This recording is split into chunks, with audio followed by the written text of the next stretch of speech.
Abakristo bakungande mu Lutikko Lubaga mu misa ya Ssekukkulu ekulembeddwamu Ssaabasumba w'essaza ekkulu erya Kampala, Dr. Cyprian Kizito Lwanga ng'ayambibwako bannaddiini ab'enjawulo.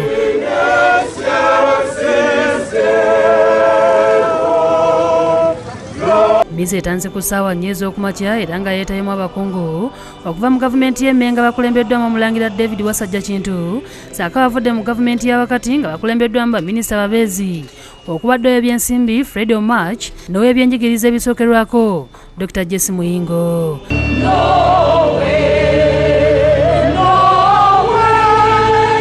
Ssaabasumba mu kubuulira asoomoozezza bannabyabufuzi abanoonya akalulu bw'atyo n'abasongera ku bizibu eggwanga bye liyitamu era bw'atyo n'abakuutira okubissaako essira.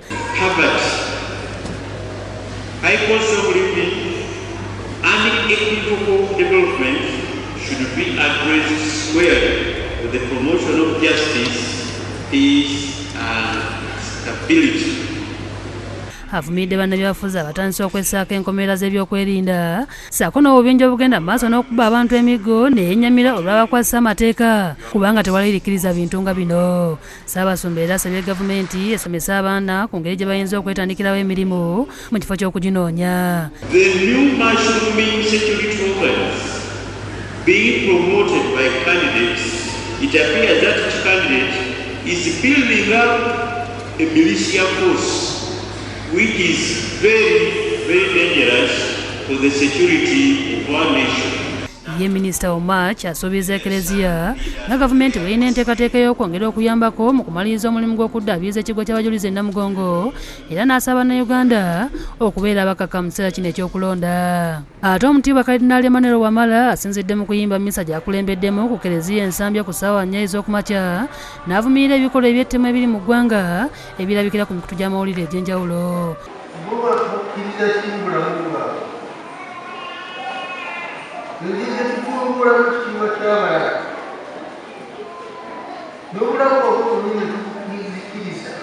Kalidinaali era ayogedde ku mbeera y'ebyobufuzi egenda mu maaso mu ggwanga, yayogeddeko ng'ey'obugologoosi.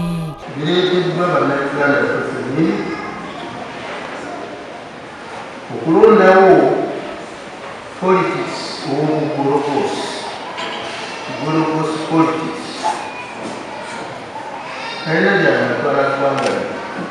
abikudde ekyama eky'omwaka ogwa 2016 Eklezia Katolika mwegenda okuyita okutuuza omusumba w'e Hoima ngono yagenda okudda mu kifo ky'omusumba eyawumula Edward Baharagate.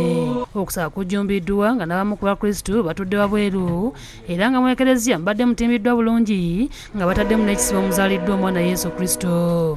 Obedi Lutale ne Josephine Senfuma be bakusakidde eggulire lino ku Lwabukedde TV.